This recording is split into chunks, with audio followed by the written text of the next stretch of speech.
میں نے اچانک کہا کہ مطلب ہمارا گھر صرف میرے اکیلے کا گھر ہے؟ گھر گھر گھر مگر میرا گھر ہے۔ کہاں ہے یہ؟ تم مجھے کہاں لے آئی ہو؟ پھر اس نے مجھے کہا میں تمہیں اس لیے یہاں لے کر آئی ہوں کہ تمہیں بتا سکوں کہ میں کوئی چڑیل نہیں ہوں بلکہ تمہاری طرح ایک انسان ہوں، مگر تم یقین نہیں کر رہے۔ بار بار آیت الکرسی کیوں پڑھ رہے ہو؟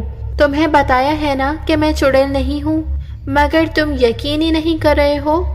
میں نے اس کی بات سنی اور کہا پھر تم یہ کیسے جان لیتی ہو کہ میں آیت الکرسی پڑھ رہا ہوں، جبکہ آیت الکرسی تو میں اپنے دماغ میں ہی پڑھ رہا ہوتا ہوں۔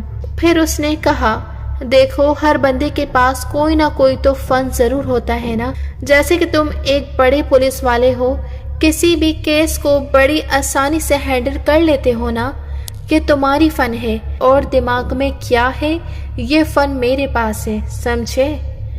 اس کی بات سن کر میں کافی حد تک مطمئن ہو گیا، مگر پھر ایک سوال ذہن میں آیا کہ اس نے کیسے جانا کہ میں پولیس والا ہوں؟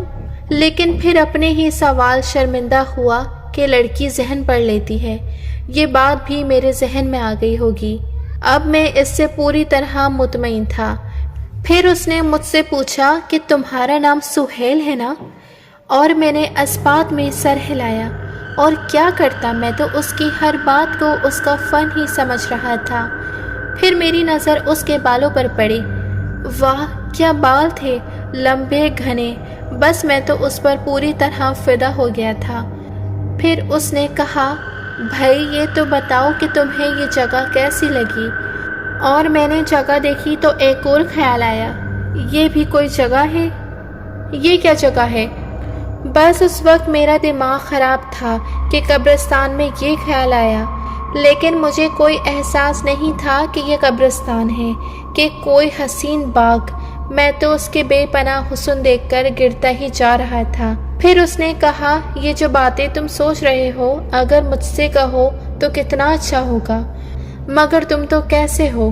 میں جتنے بھی آدمی یہاں لے کر آئی ہوں سب اتنی اچھی باتیں کرتے تھے، مگر ایک تم ہو چپ بیٹھے ہو، بس دماغ میں ہی سوچے جا رہے ہو۔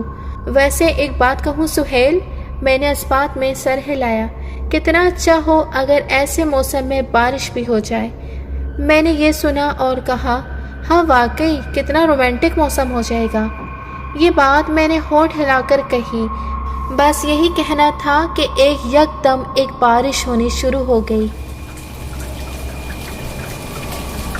اور بارش بھی اتنی تیز کہ میں نے پوری زندگی میں اتنی تیز بارش نہیں دیکھی تھی۔ میں نے یہی بات اب اس سے ہونٹوں سے کہی، مگر یہ کیا، اس نے میرا ہاتھ تھام لیا تھا۔ ابھی اس نے میرا ہاتھ تھاما ہی تھا کہ قسمت میری مجھے چھینکیں آنے شروع ہو گئیں، شاید مجھے بخار ہو گیا تھا۔ بھائی ظاہر اتنی تیز بارش اور بخار نہ ہو یہ کیسے ہو سکتا ہے؟ میں نے اسے کہا بارش تیز ہو رہی ہے، یہاں کوئی کمرہ وغیرہ نہیں ہے؟ اس نے کہا کمرہ تو نہیں ہے، البتہ بارش کم ہو سکتی ہے۔ بس اس نے یہ کہا اور بارش رک گئی۔ میری ان چیزوں کی طرف کوئی توجہ نہ تھی کہ یہ سب کچھ اس کے کہنے سے ہو رہا ہے، میں تو بس اس کے بے پناہ حسن پہ ہی مرتا مٹتا جا رہا تھا۔ میں نے کہا اچھا یہاں کوئی اور نہیں ہے؟ تو اس نے کہا نہیں ہے، صرف ہم دونوں ہی ہیں۔ پھر میں نے کہا میرا لیٹنے کو دل چاہ رہا ہے، تو اس نے کہا اچھا میں ابھی جگہ بنا دیتی ہوں۔ بس یہ کہنا تھا کہ پاس ہی قبر تھی، اس میں سے ایک مردہ اٹھ کھڑا ہوا۔ یہ دیکھ کر تو میں ایک بوکھلا گیا اور چکرا کر زمین پر گر گیا، اور جب میری آنکھ کھلی تو میں اپنے کمرے میں تھا۔ سب گھر والے میرے ارد گرد کھڑے مجھے دیکھ رہے تھے، اور میری امی مجھے ٹھنڈے پانی کی پٹیاں کر رہی تھیں، اور پھر ابو نے مجھ سے پوچھا کہ زید بیٹا رات کو کیا ہوا تھا؟ مجھے یہ نام کچھ اجنبی سا لگا، اور میں نے ابو سے پوچھا زید کون ہے؟ اور ابو نے بڑے پیار سے جواب دیا بیٹے تمہارا نام زید ہے۔ میں ایک دم بھڑک کر اٹھا، نہیں میرا نام زید نہیں ہے، میرا نام تو سہیل ہے۔ سہیل؟ اور مجھے یہاں کون لے کر آیا ہے؟ میں نے واپس اس کے پاس ہی جانا ہے، میں اس کے بغیر زندہ نہیں رہ سکتا، میں نے اس کے پاس جانا ہے۔ اس کے پاس جانا ہے بس۔ یہی لفظ کہتا ہوا میں دوبارہ پھر سے بے ہوش ہو گیا۔ پھر ایک دن بعد مجھے ہوش آیا، مگر کمرے میں کوئی نہ تھا۔ مجھے ایسا لگ رہا تھا جیسے وہ مجھے اپنی طرف بلا رہی ہو۔ میں مکمل طور پر اس کے عشق میں گرفتار ہو چکا تھا۔ پھر اچانک دروازے پر ہلکی سی دستک ہوئی اور میرے ابو کمرے میں داخل ہوئے اور کہا، اب کیسے ہو زید بیٹا؟ مگر جیسے ہی ابو نے یہ نام لیا میں پھر بھڑک اٹھا۔ نہیں، میرا نام زید نہیں ہے، میرا نام سہیل ہے۔ مجھے نہیں پتا، میرا نام زید نہیں ہے۔ یہ بچوں کی سی حرکتیں کرنے لگا اور میرے ابو کو کچھ شک سا ہوا کہ ضرور کچھ تو ہوا ہے۔ پھر اگلے ہی دن میرے ابو مجھے ایک بزرگ کے پاس لے گئے۔ انہوں نے میرا ایک ہفتہ علاج کیا اور مجھے اپنے نام کی پہچان ہو گئی۔ پھر اس بزرگ نے مجھ سے ساری بات پوچھی اور میں نے بتا دیا۔ انہوں نے مجھ سے کہا، تمہاری سب سے بڑی غلطی تھی کہ تم اس آیت الکرسی کا ورد کر رہے تھے جو تم نے روک دیا۔ یہ سب سے بڑی غلطی تھی۔ ہمیشہ ایک بات یاد رکھنا، کبھی خوبصورتی دیکھ کر ڈھیلے نہ پڑنا۔